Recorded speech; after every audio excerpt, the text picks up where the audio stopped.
د پاکستان د کرکټ بورډ چیرمن محسن نقوي تر اوسه پورې په پاکستان کې د 2025م کال راتلونکي چمپیون ټرافي لپاره ټول سیستم سم روان کړی و، خو کله چې د عمران خان پلویان اسلام آباد ډي چوک ته ولاړل نو په دغه وخت کې د پاکستان د کرکټ بورډ چیرمن محسن نقوي چې د پاکستان وزیر داخله هم دی، هغه د افغانانو په تړاو له نفرت نه ډک یو بیان جاری کړ چې د افغانستان کرکټ بورډ او نور افغانان د په دغه بیان باندې ډیر سخت غوسه او خفه شول.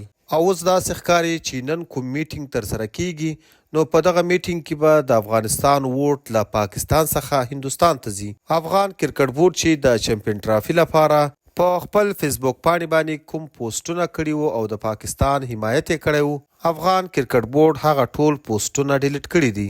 د پاکستان وزیر داخله او دغه هیواد د کرکټ بورډ مشر محسن نقوي په خپل یو بیان کې ویلي وو چې له دې وروسته به هیڅ یو افغان هم د اسلام آباد او پنجاب حدودو ته نشي داخلېدی.